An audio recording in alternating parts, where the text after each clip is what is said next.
அதிர்ஷ்டம் நியூஸ்க்கு வரவேற்கிறோம். நீங்களாம் பேசலாமா தம்பி? இபிஎஸ் விஜய்க்கு வார்னிங். இபிஎஸ் சொன்னது என்ன? ஏற்கனவே களத்துல இருக்கிறவங்களோட மட்டும்தான் நாங்க சண்டை செய்வோம். மத்தவங்கெல்லாம் எங்களை ஏன் நீங்க வந்து விமர்சிக்கல அப்படின்னு கேட்டா, உங்களெல்லாம் எங்களால விமர்சிக்க முடியாது பாஸ் அப்படின்னு ஏற்கனவே விஜய் சொல்லியிருந்தார். தொடர்ந்து செல்லூர் ராஜு நாவை அடக்கி பேச வேண்டும் அப்படிங்கிற ரேஞ்சுக்கு பேசினார். ஏற்கனவே மூன்சாமி கண்டனத்தை தெரிவித்தார். திண்டுக்கல் சீனிவாசனும் கண்டனத்தை தெரிவித்தார். இப்படிப்பட்ட நிலையில் விஜய் கண்டிப்பாக வரமாட்டார் அப்படிங்கிற தகவல் இன்னைக்கு எபிஎஸ்ட போயிருக்கு. அதனால எடப்பாடி பழனிசாமி லைட்டா தன்னுடைய அதிருப்தியை குறிப்பா பார்த்தா கண்டனத்தை வார்னிங் விஜய்ட்ட தெரிவிக்கிறார். நேற்று நடைபெற்ற கூட்டத்துல, தம்பி நீங்களாம் பேசலாமா? இன்னைக்கு அதிமுக ஒரு மாபெரும் இயக்கம்.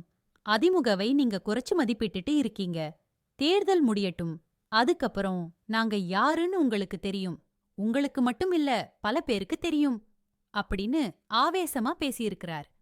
ஏற்கனவே அதிமுகவுடைய இடத்த பிடிக்கணும். திமுக, டிவிகே இதுதான் விஜய் நினைக்கக்கூடியது.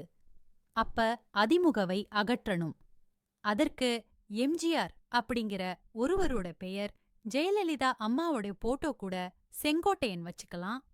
அதிமுகவிலிருந்து பல தலைவர்கள் இங்க வருவாங்க அப்படின்னு செங்கோட்டையன் தொடர்ந்து சொல்றது அதிமுகவை பலவீனப்படுத்தக்கூடிய ஒரு முயற்சி. டிவிக்கே சத்தமில்லாமல் அதிமுகவை அரித்துக் கொண்டிருக்கிறது அப்படின்னு சொன்னா மிகையல்ல. பழனிசாமி அவர்களை ஆண்டர் எஸ்டிமேட் பண்ணிரக்கூடாது. சாதாரண கிளைச் செயலாளராக இருந்து இந்த அளவுக்கு வளர்ந்திருக்கிறார்னா அவருக்கு அரசியல பற்றி நுணுக்கமும் தெரியும். எந்த நேரத்துல இறங்கி அடிக்கணும்னு தெரியும். நாடாளுமன்ற தேர்தல்ல அமித் ஷாவுக்கே அல்வா கொடுத்தவர் அவர். அப்படிப்பட்ட சூழ்நிலையில எடப்பாடி பழனிசாமி வேகம் எடுத்து விட்டார். வரக்கூடிய தகவல் கண்டிப்பா நம்ம ஜெயிக்க போறோம் அப்படின்னு அமித்ஷாவும் சொல்லியிருக்கிறார். பியூஷ் கோயலும் விஜய் அப்படிங்கிறவர் ஒரு பலூன் மாதிரி, அது ஒன்னும் பிரச்சனை இல்ல. ஏற்கனவே பீகார்ல பிரசாந்த் கிஷோர் இப்படித்தான் சமூக ஊடகங்களால் கொண்டாடப்பட்டார். அவர்தான் சிஎம் அப்படிங்கிற ரேஞ்சுக்கு பேசினாங்க. கடைசியா அவர் ஒரு தொகுதியில கூட ஜெயிக்கல.